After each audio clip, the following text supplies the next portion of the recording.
बंद कर देते हैं ना तो वो भी झूठ है, वो झूठ है। और सीना ठोक के खड़ा जो कर लो।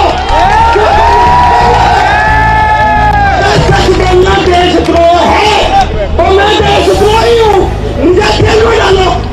मेरे माँ बाप ने मुझे अपने खून पसीने की कमाई से पढ़ाया और मैंने इस पेशे को चुना। क्यों चुना? क्योंकि सच दिखाना था मुझे, लेकिन नहीं दिखाने दिया जा रहा।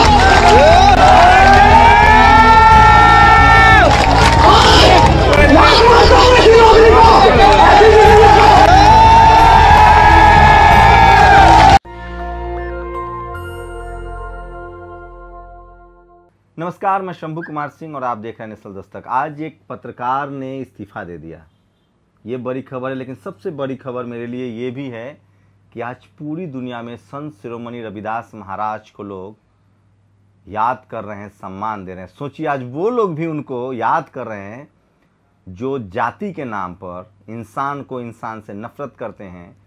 जिसके यहाँ कोई SC ST OBC माइनॉरिटी का आदमी बैठ जाए तो वो गंगा जल से धोते हैं। मैं इसीलिए कह रहा हूँ, आपको तय करना है कि आपको सिर्फ खाना खा के मर जाना है या बाबा साहब की तरह, जैसे बाबा साहब ने कहा था कि ज़िंदगी लंबी नहीं शानदार होनी चाहिए। सोचिए, आज से 500 साल पहले, 600 साल पहले संत शिरोमणि रविदास जी महाराज क्या जानते थे कि वो जो लड़ाई लड़ रहे हैं, वो जो आंदोलन चला रहे हैं, उसका नतीजा ये होगा कि हमारी आने वाली नस्लें जैसे जैसे उनको समझेगी, पढ़ेगी, लिखेगी, वो याद करेगी। इस पर ही बात करेंगे। लेकिन सबसे पहले बात एक इस देश के मीडिया की। रक्षित सिंह नाम का एक रिपोर्टर आज मेरठ में किसान आंदोलन के बीच जाता है और वो माइक लेने के बाद इस्तीफा देता है और लात मारता है। सैलरी थी उनकी 12,15,000 रुपये करीब। घर में परिवार भी है, बीवी भी है, बच्चे भी हैं, सारी जिम्मेदारी भी है। पिता का निधन हो चुका है, घर के इकलौते कमाने वाले हैं। और आरोप जो उन्होंने लगाया, उन्होंने साफ साफ कहा है, मोन्टाज में सुना होगा आपने, एक बार फिर से सुन लीजिए।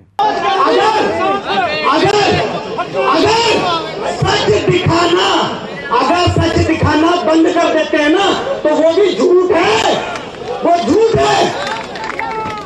और सीना ठोक के खड़ा जो करना है कर लो। सच बोलना देशद्रोह है तो मैं देशद्रोही हूँ, मुझे जेल में डालो। मेरे माँ बाप ने मुझे अपने खून पसीने की कमाई से पढ़ाया और मैंने इस पेशे को चुना। क्यों चुना? क्योंकि सच दिखाना था मुझे, लेकिन नहीं दिखाने दिया जा रहा।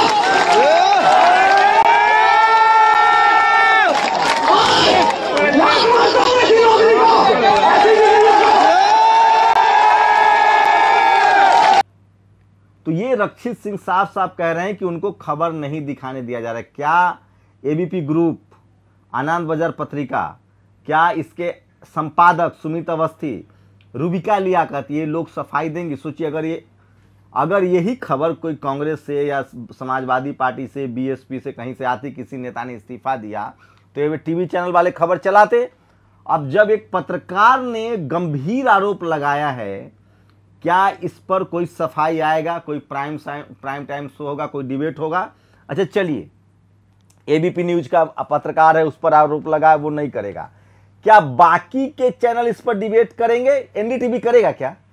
नहीं करेगा, क्योंकि मैं बता रहा हूं कि इनका जो DNA है ना, इसीलिए मैं कह रहा हूं, इस देश में जो TV और अखबार के जो मालिक है ना, उन सब का DNA मैच करता है।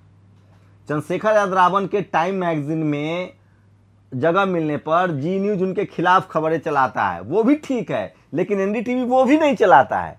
किसी को मारना है तो उसको इग्नोर कर दो।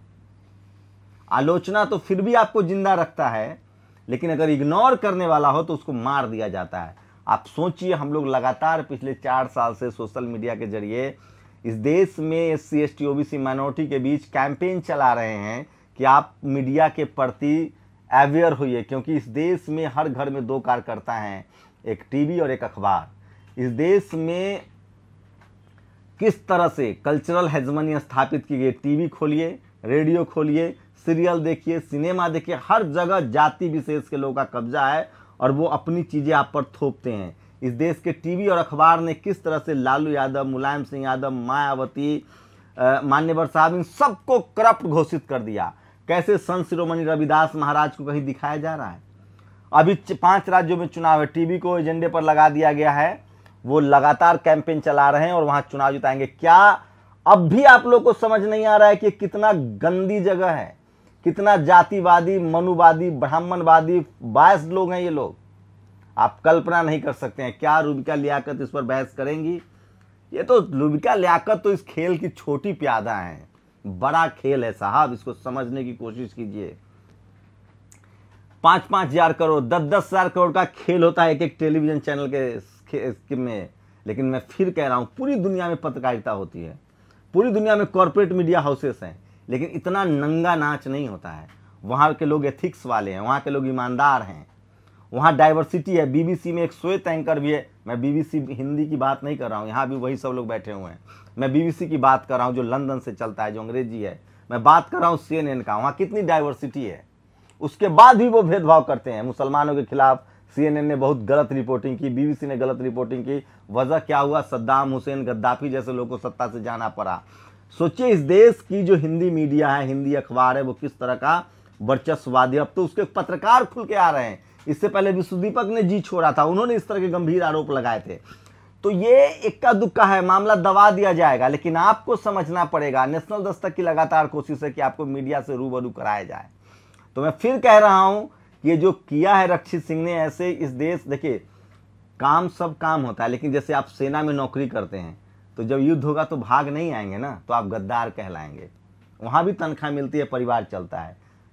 मैं राशन की दुकान खोल रहा हूं और जब अकाल आ जाएगा तो क्या मैं महंगी सामान बेचने लगूंगा? तो ये बेईमानी होती है हर धंधे का। मैं टीचर हूं तो मैं अंबानी तो नहीं बन जाऊंगा ना, मैं टीचर हूं, मेरी नियमित सैलरी है, मेरा काम बच्चों को पढ़ाना है। मैं टीचर हूं तो मैं दारू पी के तो नहीं चला जाऊंगा स्कूल में। अगर मैं दारू पीता भी हूं तो अपने घर पर खाने के समय या बाद में, स्कूल तो दारू पी के नहीं चला जाऊंगा ना। तो ये हर काम का ना एक एथिक्स होता है। अगर आप पत्रकार बने हैं तो आपका नैतिक कर्तव्य है कि जान जोखिम में डालकर आपको सत्य के साथ, सच के साथ, पीड़ित के साथ खड़ा होना होता है। आप जाति, धर्म, मजहब से ऊपर उठ होते हैं, आप देश के संविधान के साथ खड़े होते हैं, जो कि इस देश की मीडिया नहीं कर रही है। और यही मैं दिखा रहा हूं। क्या इस पर बहस होगी? मैं दावे के साथ कह सकता हूं ये सिर्फ सोशल मीडिया पर चल रहा है, किसी भी टेलीविजन चैनल पर इसको बहस का मुद्दा नहीं बनाया जाएगा कि आखिर एक पत्रकार ने इतना बड़ा आरोप लगाया, इसकी जांच होगी। तो मैं फिर कह रहा हूं, इस देश, रोहिणी सिंह की लाइन है, अगर मोदी जी को हराना है तो मीडिया को हराना होगा, यही सच्चाई है। लेकिन रक्षित सिंह ने एक उम्मीद तो जगाई है। हम लोग को क्या कह दिया जाता है, अगर आप SC ST OBC माइनॉरिटी से, अरे तुम्हें मेरिट नहीं है, तुमको नौकरी नहीं मिली, इसलिए। मैंने तो नौकरी की है, इनर हाउस नौकरी की है, नौकरी छोड़ी भी है। मैं फिर कह रहा हूँ, एक घुटन होती है, एक सफोकेशन होती है जब आप गलत को होते हुए देखते हैं। और ये ज़्यादातर SC ST OBC और माइनॉरिटी के समाज में होता है।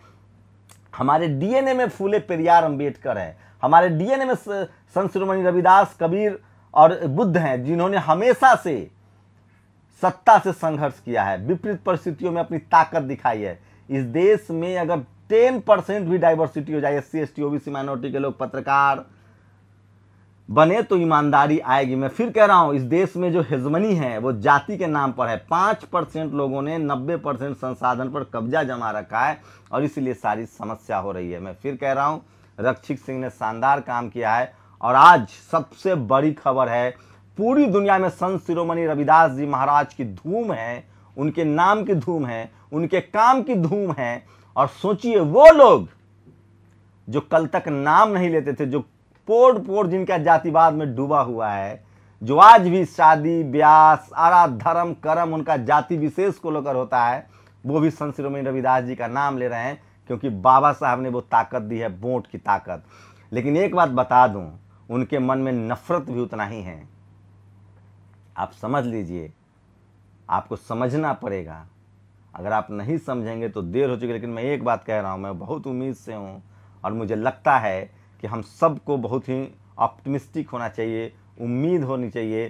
तेजी से सोशल मीडिया की वजह से बहुजन समाज के लोग जागरूक हो रहे हैं और इसका नतीजा है कि सोशल मीडिया पर लगाम कसा जा रहा है।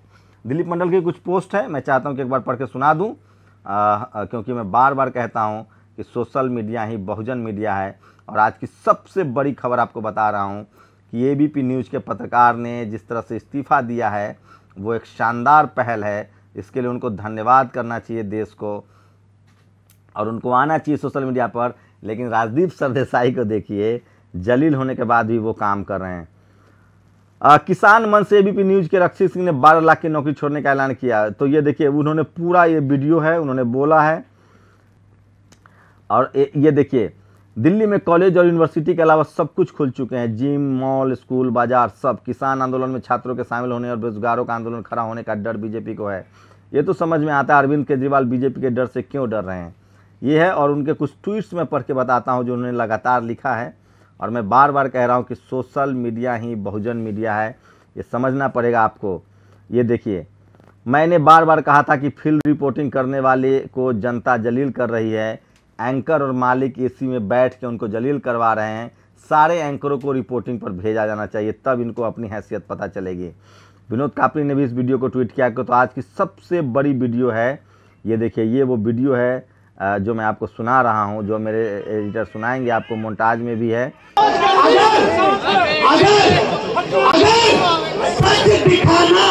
अगर सच दिखाना बंद कर देते हैं ना तो वो भी झूठ है, वो झूठ है। और सीना ठोक के खड़ा हूं, जो करना है कर लो। सच बोलना देशद्रोह है तो मैं देशद्रोही हूं, मुझे जेल में डालो। मेरे माँ बाप ने मुझे अपने खून पसीने की कमाई से पढ़ाया और मैंने इस पेशे को चुना। क्यों चुना? क्योंकि सच दिखाना था मुझे, लेकिन नहीं दिखाने दिया जा रहा।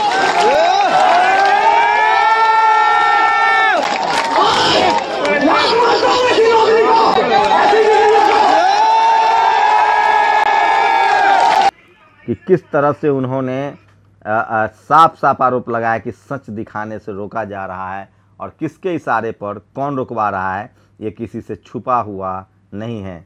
आप लोगों की क्या प्रतिक्रिया है? अपनी प्रतिक्रिया जरूर दीजिए। शुक्रिया। नेशनल दस्तक की आपसे गुजारिश है कि अगर इसको बचाना चाहते हैं तो नेशनल दस्तक को सब्सक्राइब करने के लिए रेड कलर के सब्सक्राइब बटन को दबाएं, फिर बेल आइकन की घंटी दबाएं। नेशनल दस्तक को बचाने के लिए बहुत जरूरी है कि हर खबर को शेयर करें, लाइक करें, कमेंट जरूर करें।